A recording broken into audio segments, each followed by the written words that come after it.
Hidden away under all this vigorous crabapple growth here is this really gorgeous variegated myrtle tree, which has this really lovely smell. And now this is just the variegated form of the myrtle tree. Myrtle grows in the Mediterranean and the Middle Eastern areas. The little tree about 30 feet tall, and it's the flowers and the berries are, you can sort of put them in with cooking and things, and they are good for skin disorders, good for respiratory disorders, and they have quite a few other little health benefits. They sort of have these little flowers with four petals, loads and loads of bushy stamens, and they go on for quite a time. Lots of little circly buds that sort of get fatter and fatter till they burst, and then they just look very dramatic.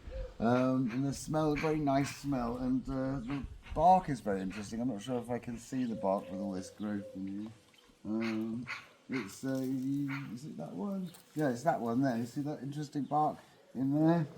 And they get even more interesting when they get really old. They get all sort of split bark. It looks quite very. As the tree gets older, the bark looks much nicer. And of course, it's very tall as well. It's all the way up here. Looks really impressive.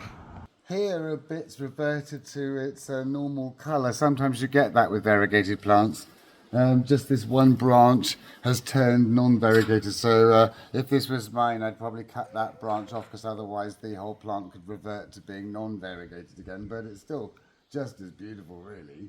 And so that's what it looks like normally, and yeah, that's the variegated form for comparison. So it looks like, yeah, that whole branch there is gone back to it's reverted back to normal myrtle.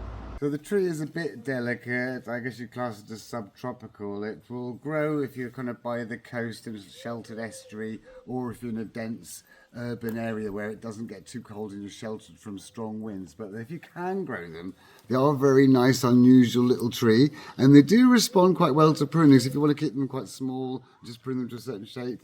For a small garden, they will do that. But yeah, if you let them grow, they get about 30 feet tall. Really beautiful little tree, and it's really lovely smell.